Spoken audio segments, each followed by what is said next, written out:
Donc pour cette présentation, je vais tout d'abord vous montrer comment un utilisateur saisit ses notes de frais et surtout digitalise ses justificatifs avec l'application Notice. Donc je vais utiliser l'application sur mon téléphone. Donc bien évidemment ici on est sur un iPhone, mais ça fonctionne également sur Android de la même façon. Je saisis mon identifiant et mon mot de passe et je me connecte à mon application. Donc le principe du smartphone, évidemment, c'est d'enregistrer les frais au fil de l'eau. Comme ça, à la fin du mois, quand je fais ma note de frais, quand je finalise ma note de frais, tout est déjà là et j'en ai pour 30 secondes. Bien évidemment, on peut aussi avoir des fréquences différentes. On n'est pas obligé de faire ses notes de frais au mois, mais c'est pas notre sujet aujourd'hui. Donc, depuis ma dernière note de frais ici qui est présentée, ma note de frais du mois de mars qui a été réglée, on le voit, eh bien, j'ai déjà saisi 2 frais, ici des indemnités kilométriques que je peux aller revisionner et puis également un péage le même jour. Voilà, donc pour saisir un nouveau frais, soit j'utilise le petit plus ici, soit le petit plus qui est sur la page d'accueil, et j'arrive donc sur la page de sélection de la nature du frais. Donc en fonction de la nature du frais, je vais savoir s'il faut prendre une photo, mettre un justificatif ou pas, et quels éléments je vais devoir saisir éventuellement en plus. Donc ici, par exemple, je vais rajouter un parking. Donc c'est un frais qui est soumis à justificatif. Donc je vais prendre une photo de mon ticket de parking, donc le plus serré possible, de façon à avoir le maximum d'informations. Je peux également recadrer sur la deuxième page. Je valide et le logiciel va m'extraire les informations principales qui sont la date, le montant, la devise et la TVA.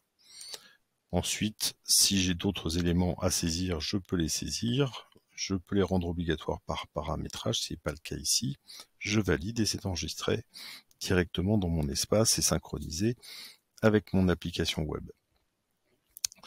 Je peux faire la même chose donc sur un repas du soir, par exemple. Donc prise de photo. De la même façon, je fais un cadrage serré. Je vais utiliser cette photo. Je vais recadrer encore plus serré ici.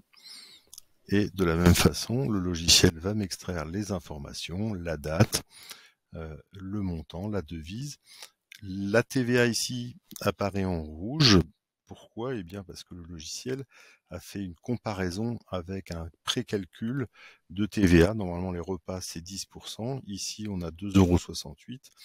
Eh bien, la raison, c'est parce qu'en fait, on a 2 taux de TVA et que c'est le 20% qui a fait un écart par rapport au précalcul.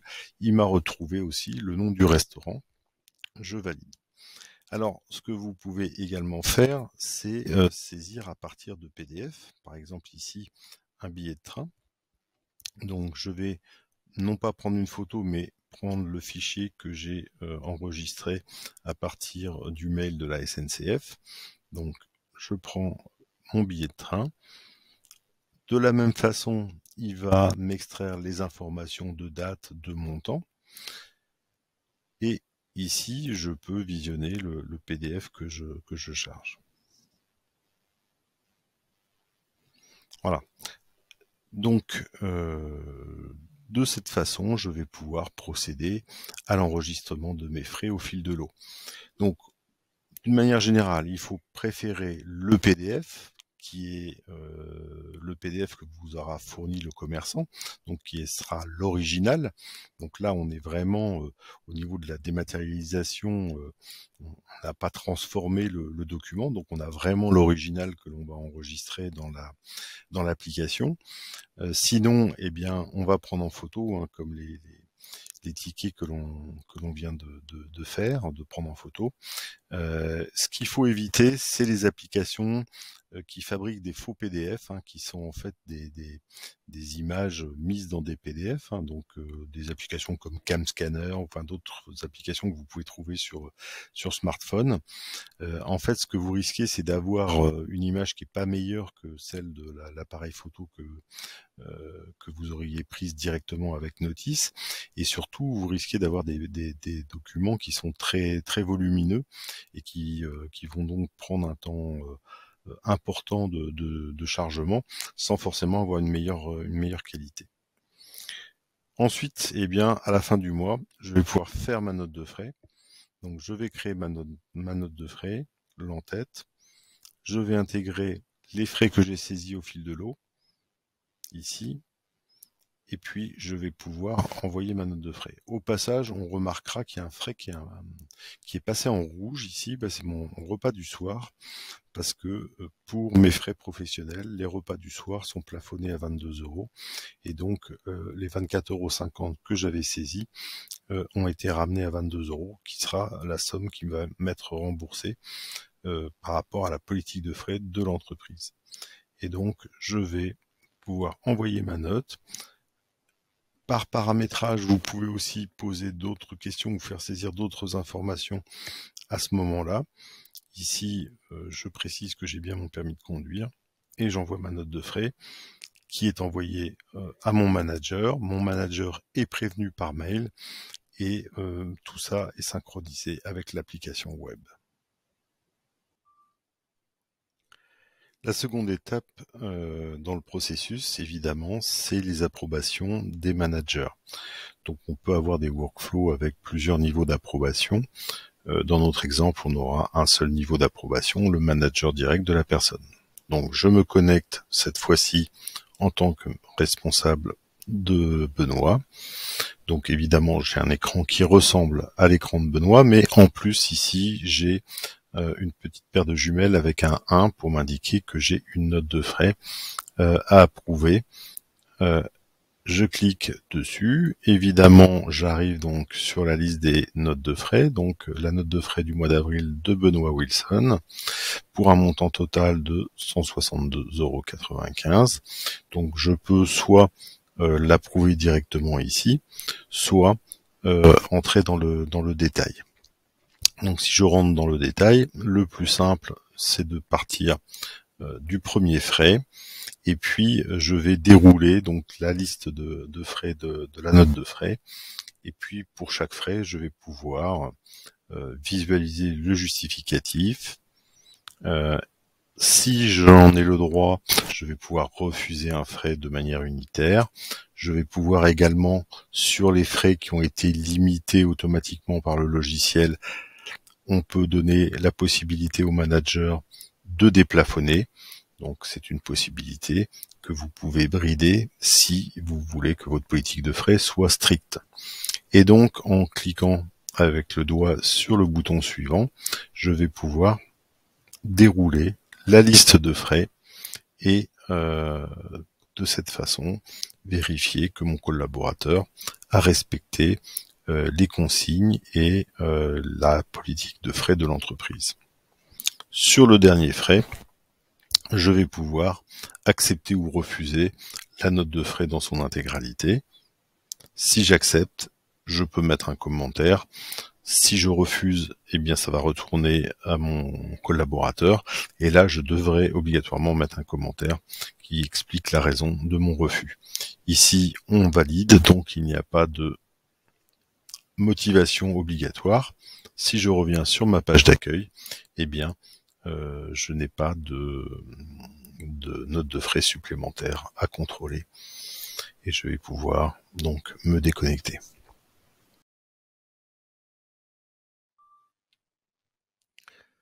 La dernière étape, en tout cas le dernier intervenant dans notre exemple, c'est la comptable en l'occurrence, qui va procéder à la validation de la note de frais et à sa comptabilisation pour l'enregistrer dans le système.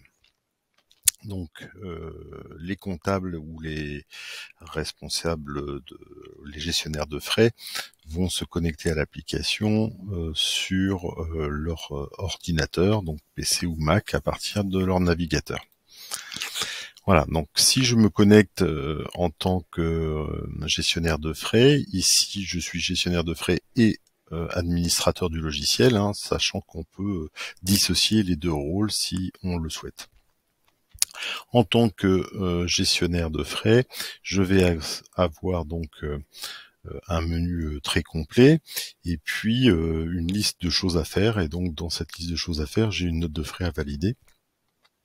J'ai également des notions de suppléance qui apparaissent ici. Donc je vais cliquer sur ma to-do list hein, pour arriver sur la liste des notes de frais à valider. J'en ai qu'une, en l'occurrence, c'est celle qu'on a faite tout à l'heure. Donc la note de frais de Benoît Wilson. Et comme je suis consciencieux, je vais aller dans le détail de cette note de frais et vérifier un petit peu toutes les informations.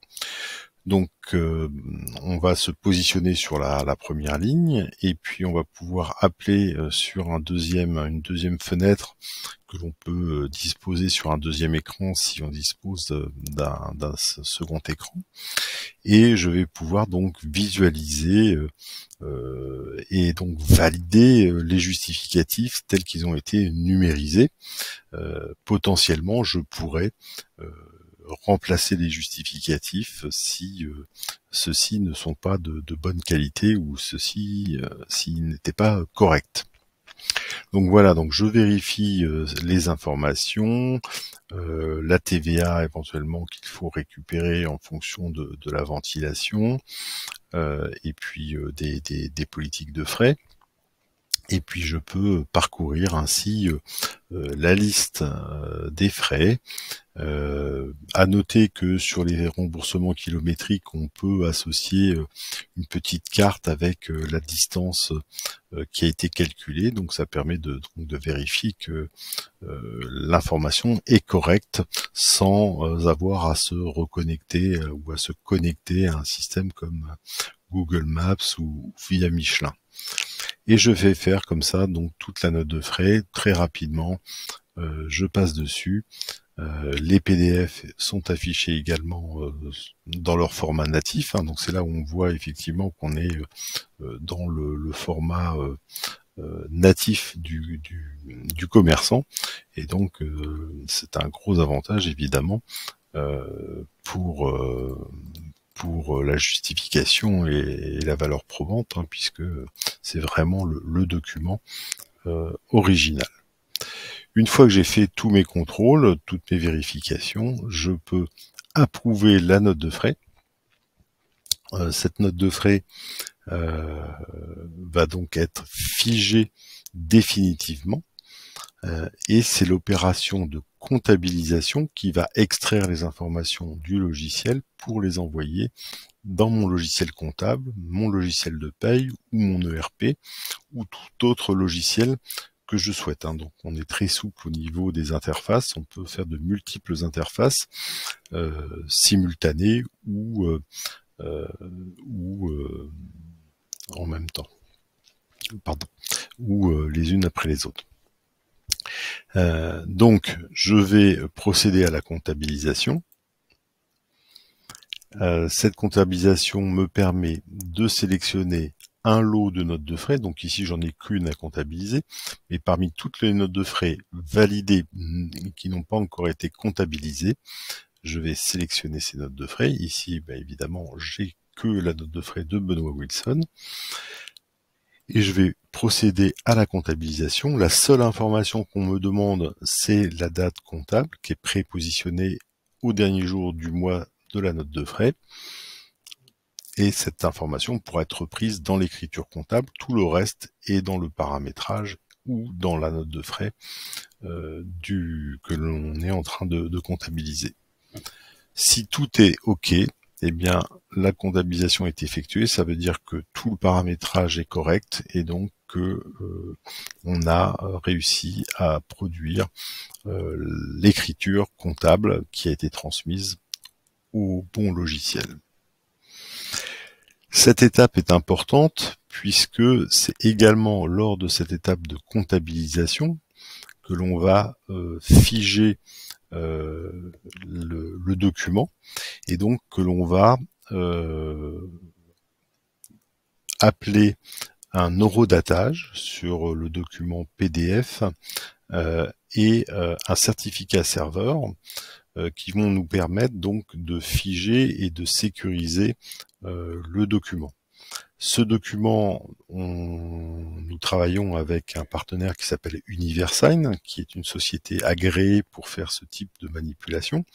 Donc ce document va porter un cachet qui va être posé par Universign, et ensuite nous allons stocker ce document et l'archiver pendant 10 ans, où il sera accessible par des personnes autorisées chez vous. Donc c'est le cas ici de la comptable Edith Gallois, et donc je vais pouvoir à tout moment pendant 10 ans être capable de récupérer des documents archivés, par exemple. Donc je vais prendre les documents archivés aujourd'hui, bon, voilà, et pardon, je sélectionne la date, voilà, donc on retrouve notre note de frais. Alors évidemment, je pourrais avoir tout un lot de notes de frais. Je pourrais aussi sélectionner tous les documents d'un mois ou d'une année.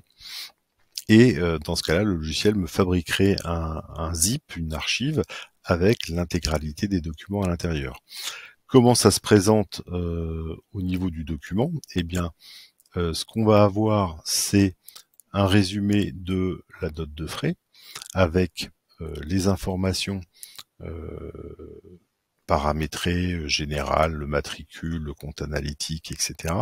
Le détail des frais de chacune des lignes que j'ai saisies. Le détail également des approbations, donc qui a saisi l'information, à quelle date ça a été approuvé pour chacun des niveaux, je peux avoir 5 niveaux d'approbation, la validation comptable également, et la personne qui a validé avec la date. Et puis ce qui est très important, c'est que derrière, je vais retrouver pour chaque ligne où j'ai un justificatif, je vais retrouver le détail et surtout le justificatif qui va être la preuve que l'on va pouvoir présenter en cas de contrôle. Et donc ce justificatif, c'est finalement la version digitale, mais qui est aussi valable que l'original.